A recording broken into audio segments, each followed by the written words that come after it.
Ini ada komen lagi nih menarik nih dari Darsono Ono di YouTube ya. Bila gugatan gagal, Pak Subhan mau dituntut balik gak nih? Nah, itu. Itu konsekuensi. Kalau nanti saya digugat balik, saya lihat apakah ada kewenangan nih menggugat balik saya. Oke, karena perdata gitu iya, ya. karena perdata. Oh iya, perdata. Iya. Jadi memang nanti lihat, tapi sebenarnya Cahan ini nggak takut. Enggak ada masalah. Gini loh. Seseorang dapat digugat itu harus memenuhi syarat. Kalau perbuatan melawan hukum, nah kan saya juga mungkin digugat balik dengan perbuatan melawan hukum. Perbuatan apa yang saya bikin? Nggak ada. Kalau saya berusaha di pengadilan, itu legal, gitu. Kalau kalah menang itu nanti hakim yang menentukan. Tapi kalau gugat balik, digugat dengan cara apa? Saya nggak pernah bikin janji sama dia. Saya juga nggak pernah bikin salah sama dia orang kan. Tapi soal gugat-menggugat ini kan Cak Han ini kan menggugat sebagai warga negara Indonesia yang memiliki hak. Nah ketika nanti ternyata kalah terus digugat balik oleh warga negara juga itu gimana Cak Han? Iya nggak apa-apa. Siap. Tapi dasar gugatannya apa? Tapi sah-sah aja kan? Iya boleh. Siapapun menggugat balik. Iya. Ini ya Cahan sudah siap dengan segala konsekuensi. Artinya ini memang negara demokrasi ya? Iya itulah demokrasi. Tapi berjalan kepada pihak manapun. Iya. Ya objektif ya. Objektif. Jadi demokrasi tanpa hukum itu anarkis. Maka demokrasi dengan hukum itu kayak mata uang.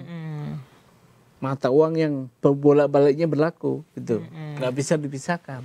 Oke, berarti hukum saja tirani. Hukum kalau demokrasi aja anarkis tanpa hukum gitu loh. Berarti apa yang dilakukan oleh Cak Han ini juga bagian dari demokrasi, mengungkapkan opini dan juga argumentasinya ya. Juga pembelajaran kepada masyarakat. Kalau ada masalah bawa ke hukum. Karena negara kita negara hukum gitu. Dan buktinya gugatan Cak Han diterima kan? Diterima dan diproses. Nah kalau misalnya ada masyarakat lain yang mau mengikuti jejaknya Cak Han nih, diajak gabung apa gimana? Gimana? Cara gabungnya gimana? Mungkin kayak kayaknya gue juga berpikir yang sama nih. Nah, boleh. Saya dengan senang hati kalau masuk sebagai interven tadi, sebagai penggugat kayak saya, atau ini menulis ini surat sahabat pengadilan. Ya. Amicus curiae. Amicus curiae. Ya, amicus curiae. Itu boleh. Banjiri itu pengadilan pendukung saya. Banjiri pengadilan dengan surat itu. Menang kita.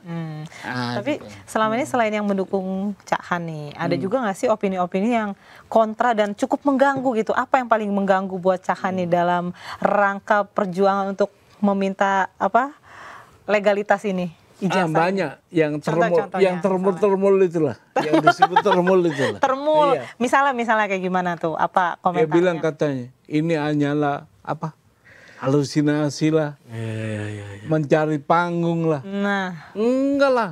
Jawab dong. Saya nggak perlu panggung. Saya juga nggak perlu halusinasi karena saya didukung fakta. Itu aja. Ini ya dengan bukti dan fakta yang sudah Tapi dikantongi. termul itu selalu bilang, wah cari panggung, cari duit. Enggak. Uangnya kalau menang di-store ke kas negara, dibagikan kepada seluruh warga negara. Wah, catat Jadi saya nggak cari duit di situ. Untuk membuktikan bahwa saya ini pure berjuang untuk negara hukum. Itu. Ini ada komen lagi nih dari Kisworo Sutejo. Lulus level kok disambung diploma lalu setara dengan SMK gitu-gitu. Terus dari Atok Sarmanto, tujuan menggugat apa Pak Subhan Palal? Tujuannya apa? Mungkin ketinggalan nih kali ya. Mungkin di refresh aja deh. Saya ulang lagi ya. Tujuannya yang paling pokok, kita jangan sampai punya pemimpin yang tidak memenuhi syarat. Dan itu memang nggak boleh. Ya kan? Apa gunanya undang-undang membuat itu kan?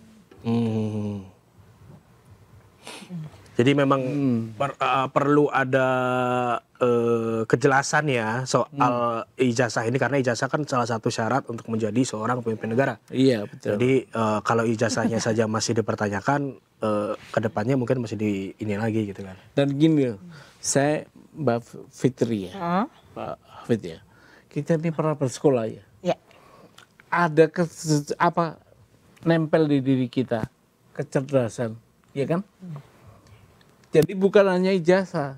Kalau sekolah kita nggak melekat kecerdasan, pasti kita punya.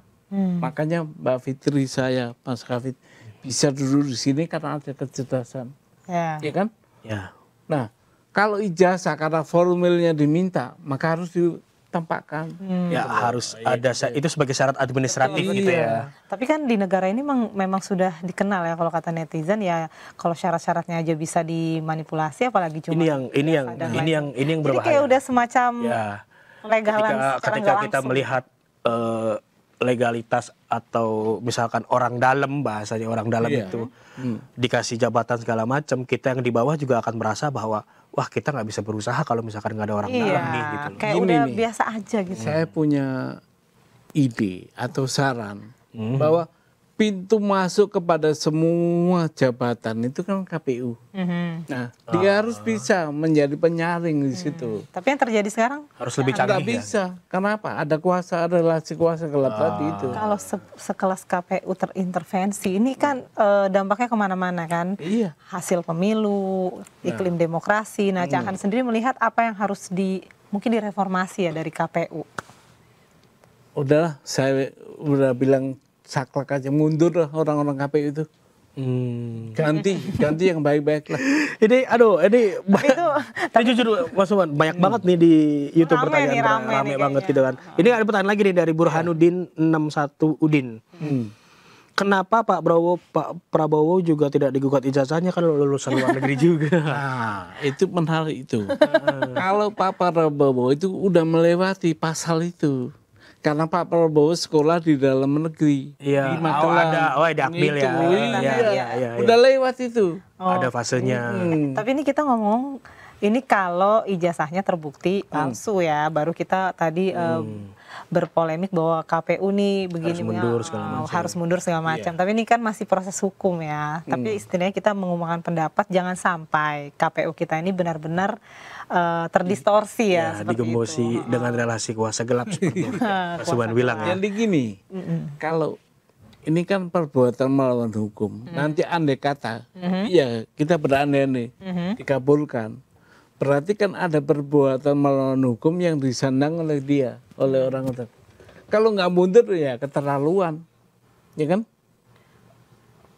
Gitu. Itu menurut saya. Ini